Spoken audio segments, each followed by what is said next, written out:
Déjà le 3e épisode de la saison 2 du projet 405. Vous vous souvenez de cette vieille Peugeot que j'ai achetée 2500 € sur le Bon Coin, qu'on a voulu transformer en voiture de course dans un budget limité?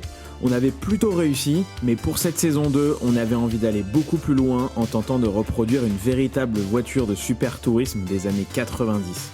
Dans le premier épisode, avec Pierre et Mathieu, on a sorti le moteur qu'on a chargé dans un camion, puis direction Magny-Cours où Vincent et ses équipes m'ont accueilli chez Oreca afin de débuter une préparation moteur de folie. Pour ce nouvel épisode, j'ai rendez-vous avec Julien chez 3MO à Laval pour tenter de voir si on peut implanter une boîte de vitesse séquentielle dans la 405. Ce serait juste fantastique. Bon voilà, on se retrouve à Laval chez 3MO avec Julien. Salut. Salut Valentin. Je t'ai parlé il y a quelques semaines du projet 405, mais déjà, est-ce que tu peux présenter 3MO en quelques mots? Hyper rapide. 3MO, nous, on est vraiment spécialisé dans la fabrication de solutions de transmission hyper spécifiques, principalement pour le sport auto. Et on existe depuis 2008. Donc on est un peu le baby. Ouais, donc assez récent au final. Il faut imaginer que des boîtes, moi je vais les citer, comme Sadev ou X-Track, qui est la boîte d'origine de la 405, c'est des sociétés qui existent depuis... Dans le Big Five, en fait, donc tu as 3 Anglais et 2 Français dans le Big Five mondial. Nous, on est vraiment le dernier arrivé. On a 17 ans et les autres, ils ont plus de 50 ans, 60 ans, voire encore plus. Donc tu as tout ce boulot de courbe d'apprentissage, de formation des équipes, d'expérience à prendre. Tu verras, l'équipe elle est assez jeune malgré tout. Non, mais on va aller voir ça. Moi ça m'intéresse et puis c'est vrai que l'idée de tout améliorer sur la 405 c'est une chose, mais alors d'avoir une boîte de vitesse de compétition, c'est vraiment un point. Vous, ça peut vous paraître un peu abstrait chez vous, mais c'est vrai que on le dit souvent, le moteur c'est bien, mais c'est vrai que d'avoir une boîte de vitesse, ça change toute la voiture. Ça métamorphose tout. Comme tu le sais, je te l'ai déjà dit, on est beaucoup à concourir. Je me rappellerai toujours le jour où sur un BM de course avec mon frère, on a mis on est passé de la boîte en H des premières années à la boîte séquentielle. Il était là à côté, j'ai cru qu'il allait faire un infarctus.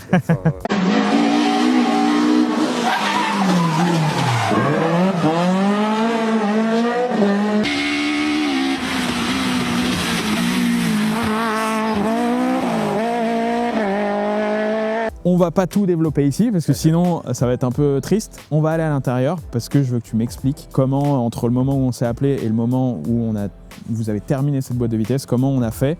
Et puis surtout, j'ai hâte de la découvrir. Et vous allez voir qu'ici, il y a des boîtes de vitesse de voitures ultra connues que vous connaissez forcément qui ont été faites. Donc très très cool.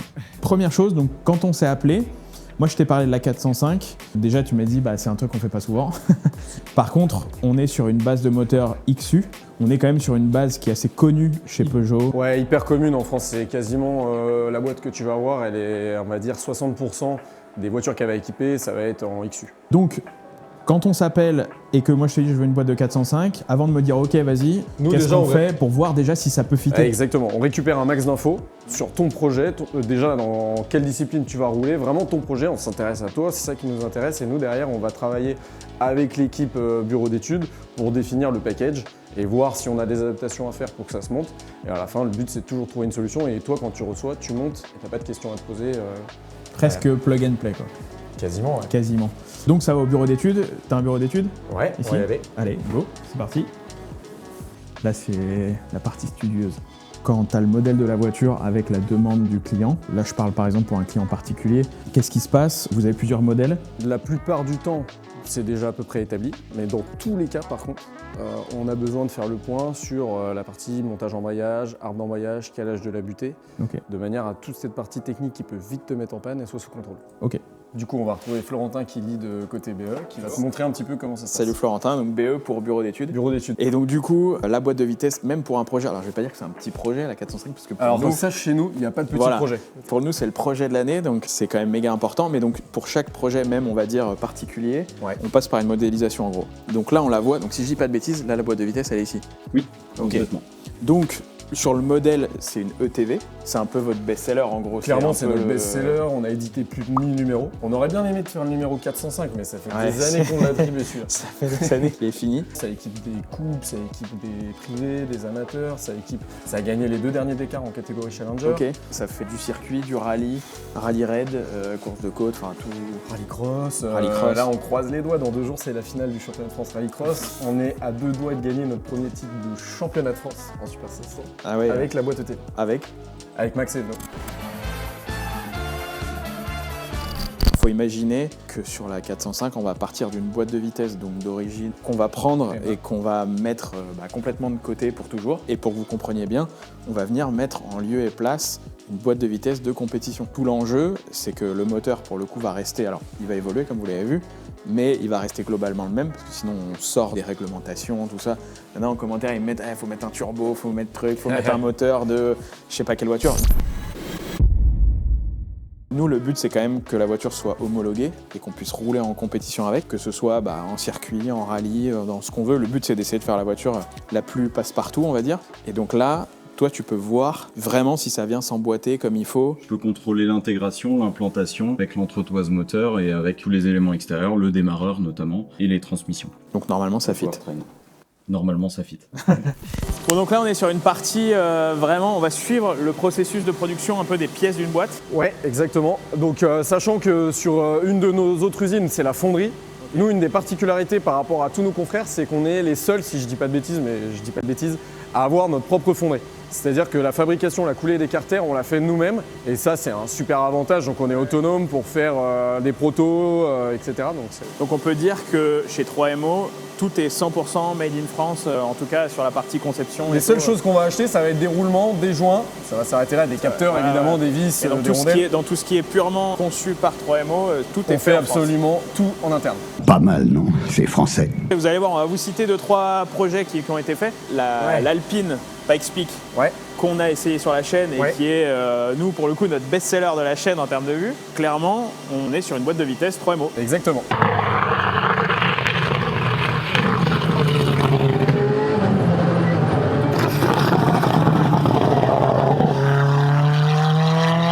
Sachant que pour faire le lien, vous faites aussi toutes les boîtes de tout ce qui est Alpine A110. Cub, GT4, RGT, voilà. GT+. Et juste pour revenir sur Pikes-Peak, il y a beaucoup de projets qu'on équipe, ou de constructeurs qu'on équipe. Et les produits, en fait, ils partent d'ici, ils sont brandés pour le constructeur. Et donc, 3MO n'est pas connu, on travaille dans l'ombre. Bien sûr. Et sache qu'on a gagné sur les 10 dernières années, je ne pourrais pas te dire avec qui, mais on a gagné plus de 3 fois Pikes-Peak. Ok, d'accord. C'est ça qui est génial, c'est que aujourd'hui, moi, ça me faisait plaisir, au-delà de la boîte de vitesse de la 405, ça me faisait plaisir de mettre en lumière une société qui travaille un peu dans l'ombre du grand public et qui fait quand même des boîtes de vitesse pour, vous allez voir, à peu près toutes les disciplines reines du sport auto. Donc ça, c'est assez cool. Après, de toute façon, c'est le propre des fabricants de boîtes de vitesse. C'est un métier qui est un peu ingrat. Tu vas jamais faire gagner tes clients. Le seul truc que tu peux faire, c'est les faire perdre. Mais ils vont vraiment, te le dire. Quand donc, ça casse, ils te le disent. Ouais, vraiment, en fait, nous, on est là pour ne pas faire perdre nos clients. C'est ça. Et faire des choses solides.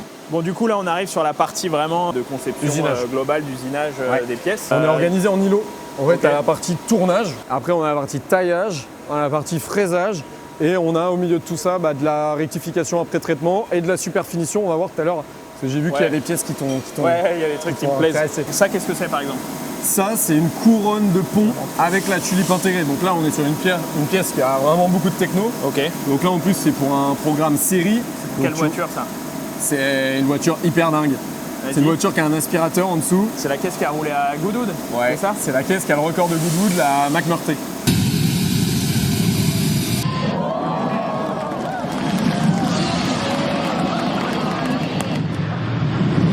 Alors, il faut que ça soit hyper solide, il faut que ça soit hyper léger.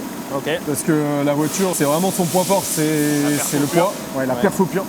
Et donc, on intègre plusieurs fonctions là-dedans. On intègre la couronne pour transmettre la puissance du moteur aux roues et également la tulipe. Et donc ça, une fois que c'est fini, il y a un truc qui me plaît beaucoup là-bas. Là, tu peux m'expliquer ce que c'est ça? C'est ce qu'on va appeler de la super finition. Donc en fait, c'est de la tribologie, tu as de la céramique, tu vas avoir un cycle qui dure 16 heures au total. Donc tu as plusieurs cycles même avec différentes phases. On va amener de la durée de vie, on optimise les qualités vibratoires de la pièce, mais on va aussi aller chercher du rendement parce qu'on améliore le RA. Par exemple, dans les 3 derniers Indy 500, on a des voitures pour lesquelles les pièces de la boîte de vitesse sont passées ici et ça a fait la pole. Ok. Je vais pas te dire quelle année, sinon je vais trop en dire. Il y a trop de secrets ici. Ouais, là. exactement. La petite histoire de pourquoi on a eu cette machine, c'est qu'on a beaucoup travaillé avec McLaren Heritage. Ok. Donc typiquement, par exemple, les F1 de Senna et tout. Exactement. En fait, on a refait beaucoup de boîtes de vitesse pour les MP de Senna. On a fait la MP47 notamment.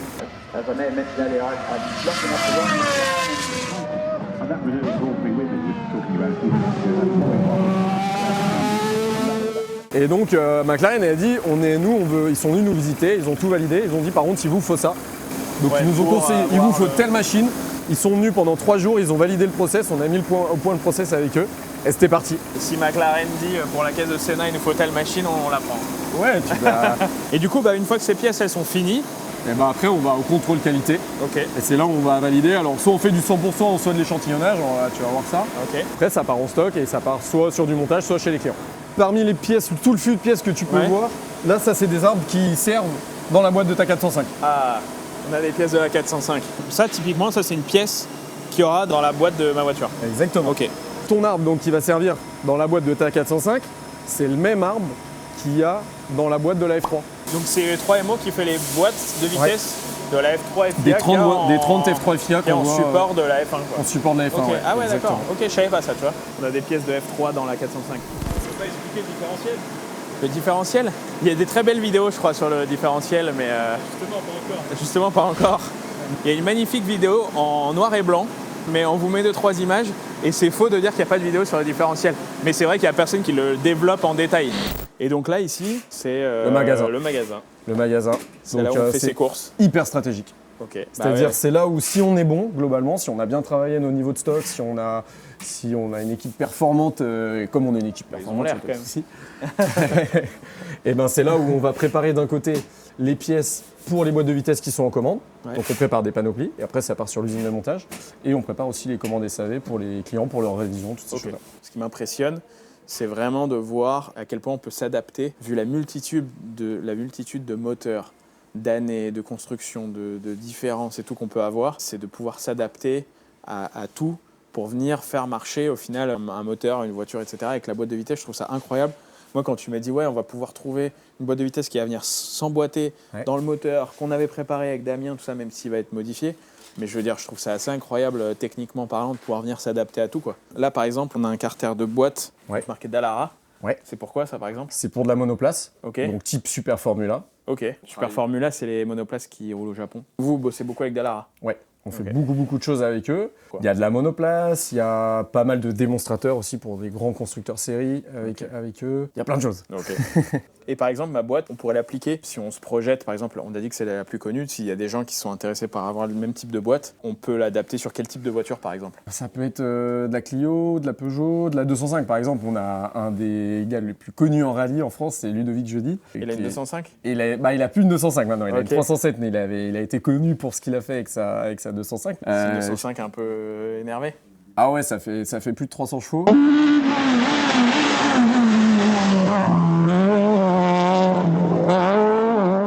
Ah ouais. C'est avec le même moteur que toi. Bah, avec Dolly- ouais, c'est ce que Dolly j'allais dire. Atmo, ça fait plus J'allais de dire, 300 ouais. chevaux. Donc la réglementation, il est entre 980 et 1000 kg à peu près, Ok. 1050 kg. Toutes ces voitures-là, vraiment typées rallye pur, elles peuvent être équipées avec cette boîte. Ouais, exactement. Ok. Bon, Valentin, on a fait 10 minutes de route Ouais, et on n'a jamais été aussi proche de ta boîte de vitesse. ouais, elle est C'est les 10 derrière. minutes qui t'ont paru les plus longues. Bah, en tout cas, j'ai vraiment hâte de la voir parce que tout à l'heure, on a vu voilà, la matière première, les pièces, tout ça. Là, on commence à voir des gros morceaux assemblés et de me dire que voilà, au-delà du moteur, on va avoir une vraie boîte de vitesse de course dans la 405, c'est juste incroyable. Depuis le début, vous avez fabriqué à peu près combien de boîtes de vitesse? On est à plus de 10 000 ensemble. Ok. On a passé les numéros 11 000, je crois, la semaine dernière. Ah ouais, d'accord. Il faut imaginer que Ouais. c'est monstrueux parce que chaque boîte de vitesse est assemblée 100% à la main, etc. Mais c'est vraiment, on parle de quelque chose qui est vraiment, déjà, un, quasi sur mesure, et deux, vraiment de la pièce de haut niveau, quoi.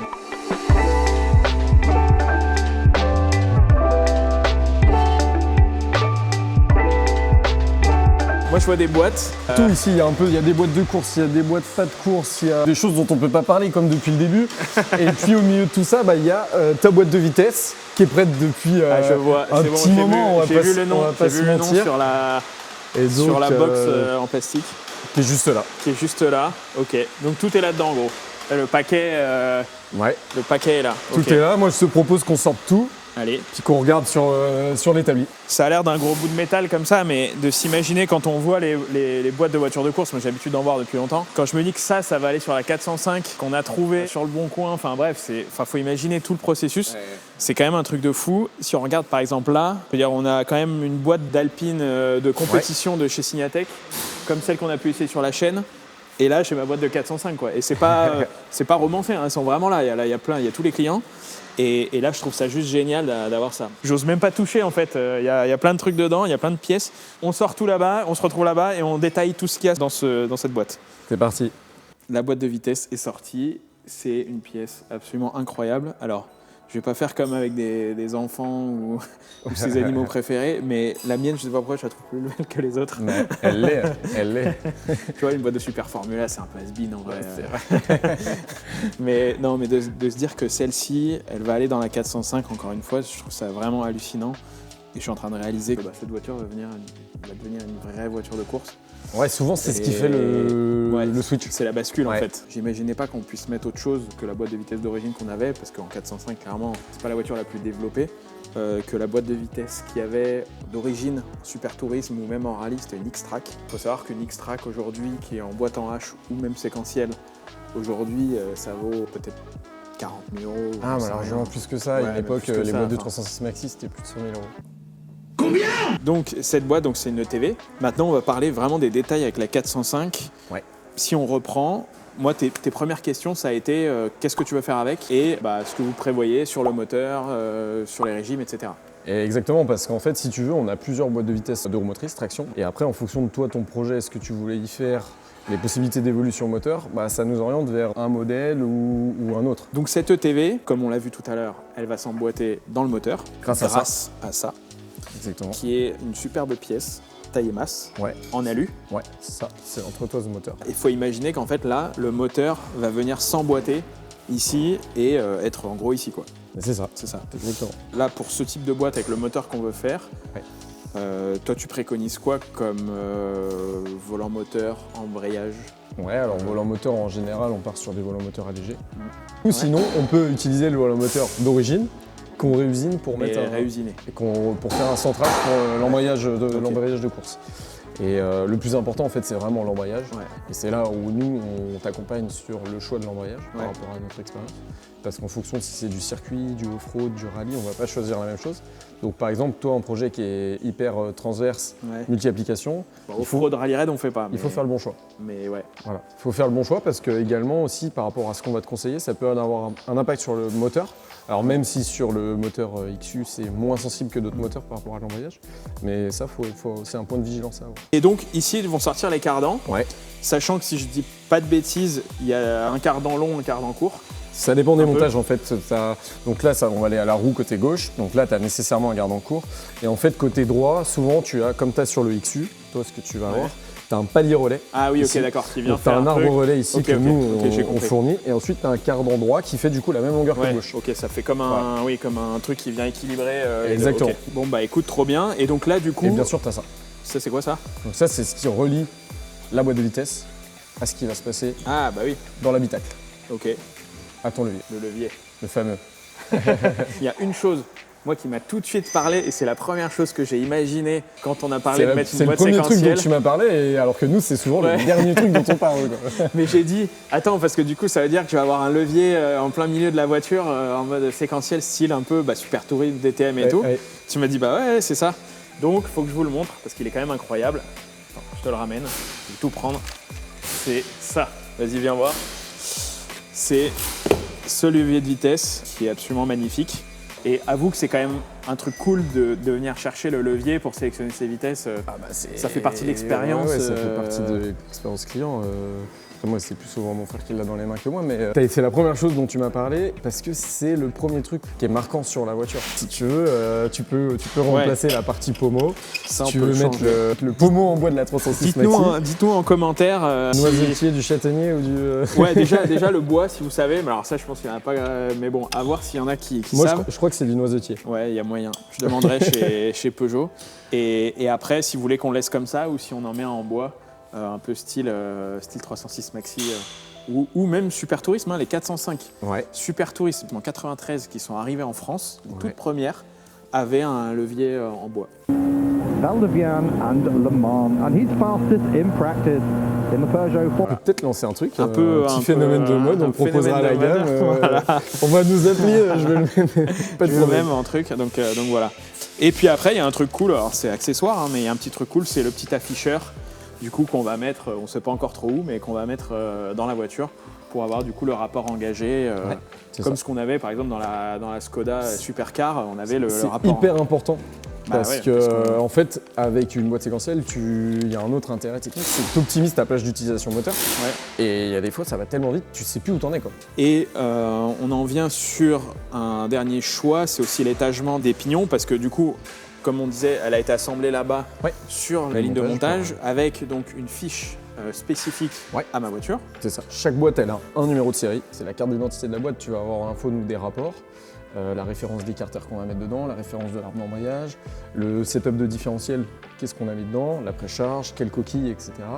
Les numéros de lot de certaines pièces, vraiment tout ce qui va être calage, la date, quel est le technicien qui l'a monté.